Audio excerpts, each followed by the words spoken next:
ایران کی بحریہ نے آبنائے ہورموز میں امریکی بحری جہاز پر میزائل حملے کا دعویٰ کیا ہے۔ ایرانی میڈیا کے مطابق جسک جزیرے کے قریب وارننگ نظر انداز کرنے پر امریکی بحری جہاز پر 2 میزائلز داغے گئے۔ حملے کے بعد امریکی جہاز واپس مڑنے پر مجبور ہو گیا۔ ایرانی فوج نے امریکی جنگی جہازوں کو آبنائے ہورموز میں داخل ہونے سے روکنے کا دعویٰ بھی کیا ہے۔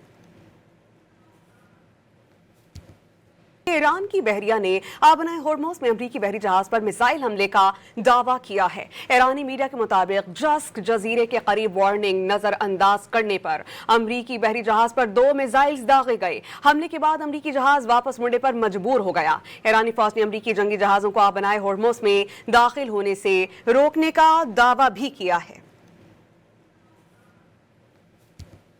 ایران کی بحریہ نے آبنائے ہورموز میں امریکی بحری جہاز پر میزائل حملے کا دعویٰ کیا ہے۔ ایرانی میڈیا کے مطابق جسک جزیرے کے قریب وارننگ نظر انداز کرنے پر امریکی بحری جہاز پر 2 میزائلز داغے گئے۔ حملے کے بعد امریکی جہاز واپس مڑنے پر مجبور ہو گیا۔ ایرانی فوج نے امریکی جنگی جہازوں کو آبنائے ہورموز میں داخل ہونے سے روکنے کا دعویٰ بھی کیا ہے۔